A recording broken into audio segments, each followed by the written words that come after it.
Okay, so this passage starts in line 672 with ecce. Now, ecce means look or behold, and then autem means however. So the word autem is signaling to us, the reader, a transition. Before this passage, we were looking at Turnus and what he's doing, but now the narrator is switching our attention to the city and what's happening there. So ecce autem means but look. And then the subject of this sentence is vertex, which means literally a coil. You might translate it as something like a whirling column. So a whirling column, and then there's a participle agreeing with it, which is volutus. So having turned, right? This is a perfect participle of a deponent verb, so it has an active meaning. Having turned with flames, flammis, inter tabulata. Now, a tabulatum is a story, not in the sense of a story that you tell someone, but in the sense of a floor or a level of a building. So, a whirling column having turned with flames between the stories, or between the levels, or between the floors. And then the main verb, whose subject is vertex, is undabat, was surging, ad caelum, towards the sky, and, that's que, was holding, tenebat, a turrim. Now, turris is a tower, and this is the accusative form, so a tower, turrim. And here, tenebat, you could translate it various ways. You could say it was starting to engulf a tower, if you want. But the literal meaning is that this vertex was holding a tower. And then we hear more about the tower. We hear that it is a turrim, a tower, which, so quam is feminine accusative singular of qui agreeing with turrim, a tower which he himself, that's ipse, referring to Turnus, which he himself had eduxerat, pluperfect tense. Literally, educo means to lead out, but here I think it means something like to build up. So a tower which he himself had built up. And then compactis trabibus is an ablative absolute. So with the timbers, the trabibus, with the bits of wood, having been compactis, having been joined together.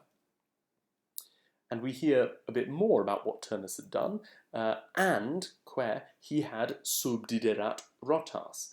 Now, subdo means I put something underneath, and the object is rotas, which is the accusative plural of a rota, which is a wheel.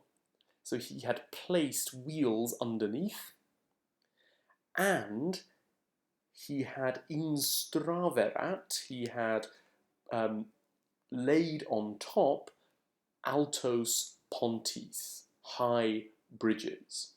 So pontis here is accusative plural. If this was a passage of prose, it would be pontes, but because it's poetry, it's actually pontis here. You might think this is a bit confusing, why does this tower have wheels and bridges? The answer is it's not a kind of normal tower that just sits in one place. This is a movable tower inside the walls, which defenders of the city could move on wheels to any part of the walls that needed extra defense or reinforcement. So there were wheels underneath so that you could move the tower, and there were bridges on the top so that the people in the tower could then cross over to the wall to defend it. Okay, we now have in line 676 some direct speech. This is Turnus talking to his sister Juturna, and he says, yam yam, which means now, now. And then he's addressing his soror. So now, now, sister, fata superant, the fates triumph. The fates are overcoming. The fates are victorious. Something like that. And then he says to her, absiste morari. Now, absiste is an imperative, which means stop. He's telling her to stop. And then morari is a present infinitive. It looks passive, but it's not passive. It's the infinitive of a deponent verb. Moror, morari, moratus. Sum, meaning to delay. So he's saying, stop delaying. In other words, stop trying to avoid my death. Right? I've accepted that I, Turnus, am about to die. Okay. And then we have this word quo here twice. Now, quo in this context means to where, or to the place where. So, in other words, the main verb of this sentence is sequamur, which is subjunctive. So it means not we follow, but let us follow. Present subjunctive, let us follow. Quo, to the place where a god calls us, Deus vocat, and to the place where dura fortuna vocat, to the place where harsh fortune calls us. So that's the place that he says they should go. So in other words, some god clearly hates him, fate or fortune is clearly against him, the gods all want him to go to his death, so he's saying, all right, let's get it over with, let's go. Okay, in this next bit, which starts in 6, 7, 8, we have this verb stat. Now, stat means something like, it is decided. So, literally, this phrase means, it is decided to bring together, conferre, my hand, manum, to Aeneas. Aenei is the dative of Aeneas. So literally, it is decided to bring together my hand to Aeneas. In other words, I've decided to bring the fight to Aeneas. I'm not going to, avoid him. I'm not going to fight far away from the city. I'm going to the city to fight Aeneas. So that's what's going on there. And something else is decided as well, because we have stat again. And this time, it is decided to pati. Now, pati is again a present infinitive of a deponent verb. It's an infinitive from patior, pati, passus sum, which means to suffer. So literally, it is decided to suffer quid acerbi est. So quid means whatever, and then est acerbi literally means whatever there is of something bitter. In other words, whatever bitterness there is in death, morte. So it is decided to suffer whatever there is of bitterness, of something bitter, in death, morte.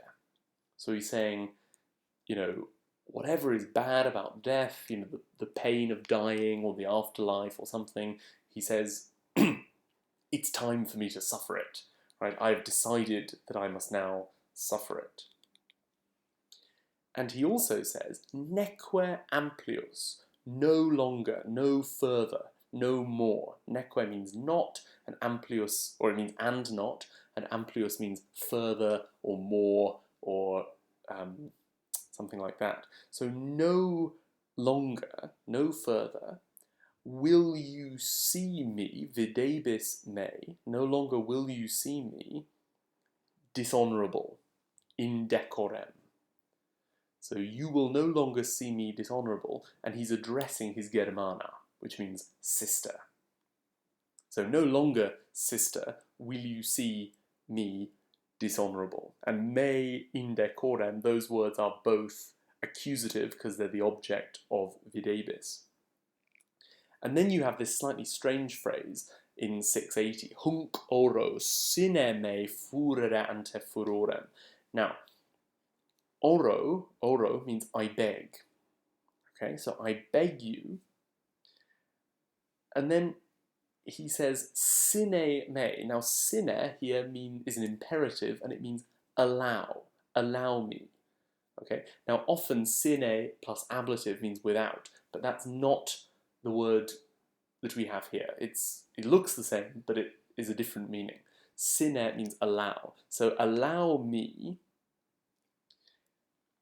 And then he says, literally, allow me to furere hunc furore. Allow me to rage this rage first. Now, in English, that doesn't sound very good. Allow me to rage this rage. So we might translate furere as something like to vent. Right? Allow me to vent this frenzy, this madness first.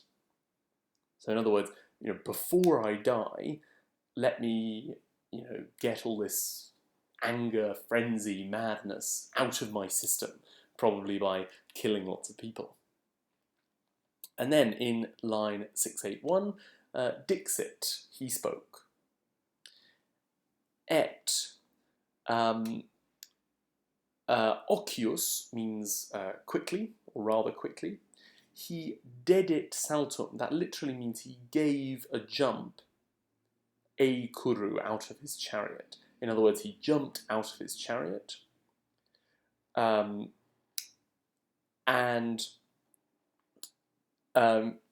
he rushes through the enemy. Okay, so per hostis, he rushes through the enemy. Arvis, sorry, here means to the ground, so he jumps to the ground. He rushes, ruit, through the enemy, and through their missiles, per tela, through their missiles, and quer he deseret, he deserts, he abandons his maistam sororem. Maistos means sad, sorrowful. So he deserts his sorrowful sister, and, that's ac, he rumpet, he breaks the media agmina, the middle of their battle lines, in his rapido cursu, with his fast running. In other words, he's sort of crashing into the enemy battle line. He's giving vent to the frenzy that he mentioned before. And then we have a simile. So ac veluti introduces a simile. It means and just as when. Right, so this is introducing a simile. Just as when a rock, saxum, rushes, ruit, praecaps, that means sort of headlong, rushes straight ahead, de vertice, down from the peak of a mountain, montis, genitive singular. And then cum here just means when, so and just as when a rock rushes headlong from the peak of a mountain, and then the rock is described as avulsum vento. Avulsum is a PPP, meaning torn away. Velo is to tear something away, and then vento means by the wind. So torn away by the wind. And then the simile has two different options.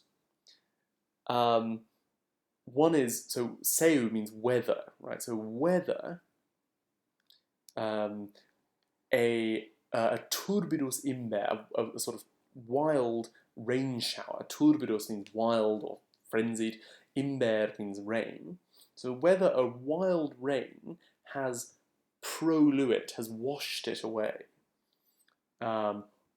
or out, whether vetustas, that means something like old age or long duration, sublapsa annis, literally having glided down with years, gliding down with years, has solvit, has loosened it. So we're talking about a rock falling down from a mountain.